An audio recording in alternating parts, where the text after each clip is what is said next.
안녕하세요. 한국사 시간의 딴짓.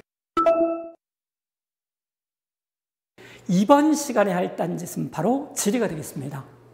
혹시 그거 들어보셨어요?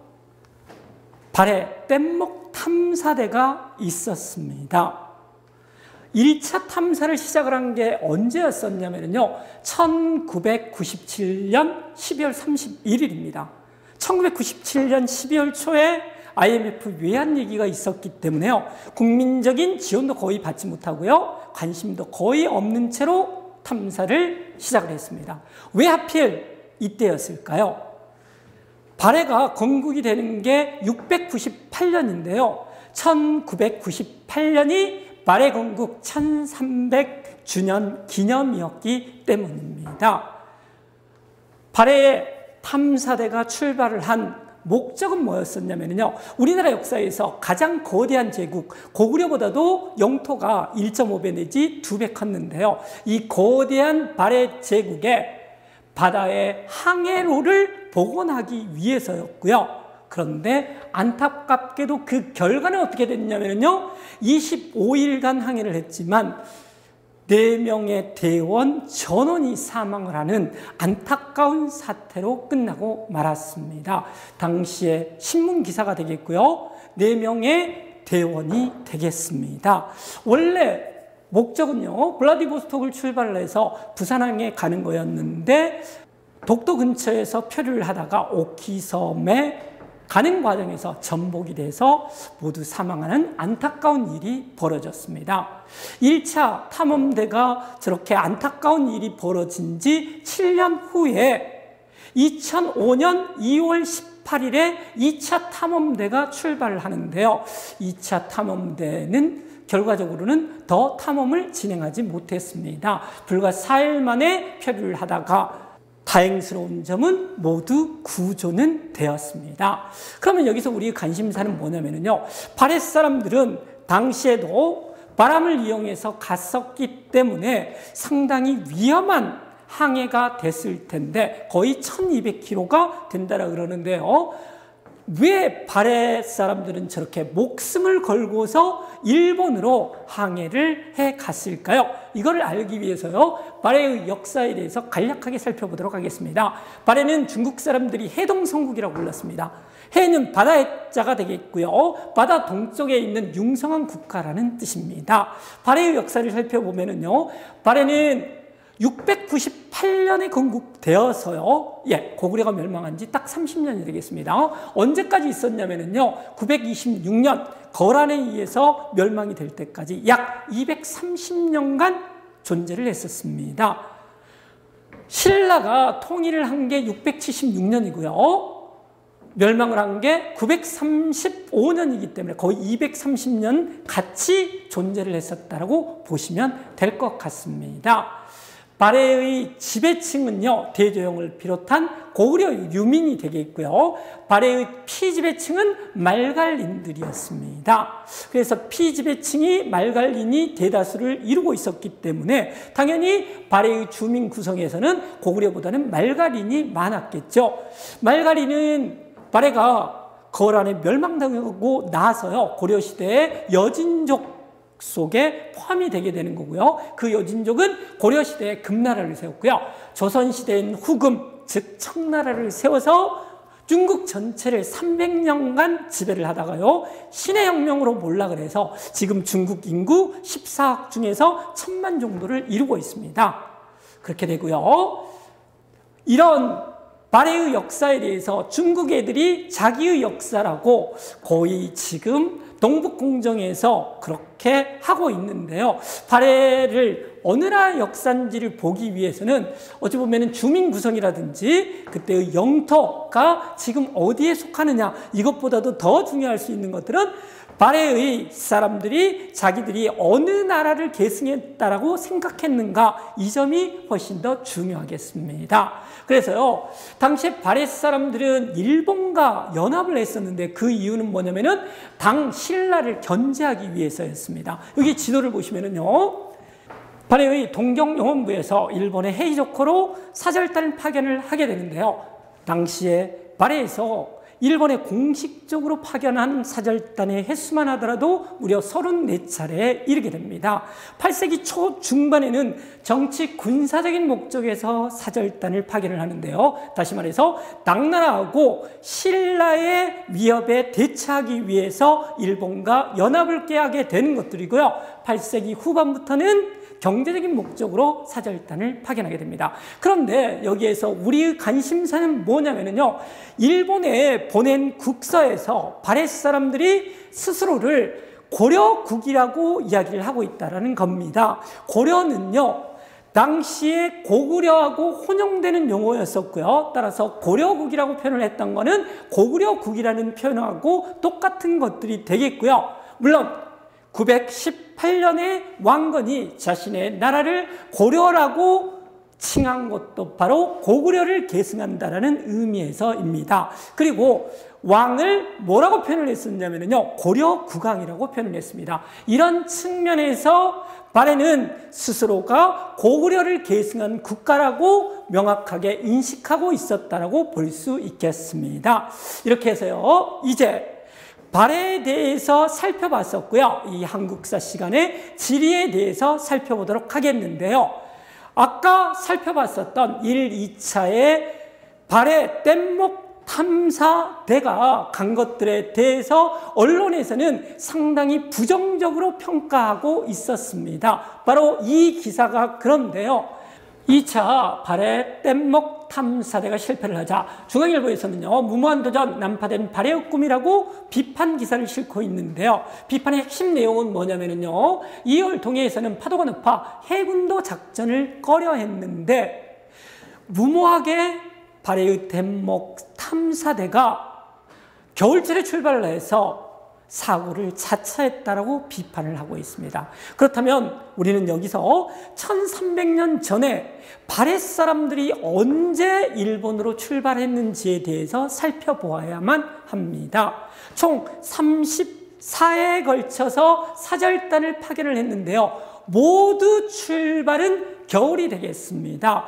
왜 겨울에 출발을 했냐면요, 바람을 이용하기 위해서입니다. 바로 발해에서 일본으로 부는 바람, 북서 계절풍을 이용하기 위해서 겨울철에 날씨가 추웠음에도 불구하고 출발을 했고요. 반대로 귀국길에 오를 때는 바람이 반대로 바뀔 때를 이용해서 귀국을 했는데요. 여름철이 되겠고요. 남동 계절풍을 이용해서 귀국길에 올랐었던 것입니다. 이렇게 해서요, 우리는 발해 사람들이라든지 발해의 뗏목 탐사대가 겨울철에 출발할 수밖에 없었던 이유는 바로 계절풍 때문이었다. 따라서 추움에도 불구하고 1차 탐사대원들의 일지를 보면은요, 당시에 동해에는 마이너스 30도의 강추위가 있었는데요. 그럼에도 불구하고 겨울철을 이용할 수밖에 없었던 이유가 바로 북서 계절풍을 이용해야 했기 때문입니다. 이렇게 해서요, 그러면 이제 우리의 관심사는 왜 겨울에는 북서 계절풍이 불고요, 여름에는 바람의 방향이 반대로 되는지 이거에 대해서 살펴봐야 될 것 같습니다. 바람이 부는 원리가 이제 문제가 되겠는데요. 바람은 기압차에 의해서 붑니다. 다시 말해서요, 고기압에서 저기압으로 불어가는데요. 이거는 일상생활에서 우리가 체험하는 게 별로 어렵지 않죠. 풍선을 불다가 풍선을 놓게 되면요, 풍선 안에 있는 바람이 밖으로 빠져나옵니다. 풍선 속이 고기압이라고 보시면 되겠고요. 밖이 저기압이라고 보시면 되겠습니다. 따라서 고기압에서 저기압으로 바람이 불어간다는 것들은 별로 어렵지 않는데, 이제 문제는 어디가 왜 고기압이 되고 어디는 왜 저기압이 되는지를 살펴봐야 될 것 같습니다. 기압이라는 것들은요, 온도가 높으면 고기압이 되지 않고요, 저기압이 됩니다. 온도가 낮으면 고기압이 됩니다. 이거는요, 별로 어렵지 않는데요, 공기가 열을 받아서 가열이 되면은요, 가벼워져서 위로 올라가게 되는 거고요. 공기 밀도가 희박해져서 여기가 저기압이 됩니다. 반대로 온도가 차가워지면은요, 공기가 무거워져서 아래로 꾹꾹 쌓이면서 내려오게 되는 것들이고요. 그래서 고기압이 되는 겁니다. 그래서 쿨하면 고기압이, 차가운 쪽이 고기압이 된다라고 보시면 되겠고요. 바람의 방향은 쿨한 곳, 추운 곳에서 더운 곳으로 불어간다라고 생각하시면 되겠습니다. 그렇다면 또 문제는 뭐냐면요, 어디가 쿨해지고 어디가 따뜻한지, 왜 그렇게 된지에 대해서 살펴봐야 될 것 같습니다. 그 원리를 살펴보기 위해서는요, 우리는 비열에 대해서 알아봐야 되는데요, 바로 비열차 때문에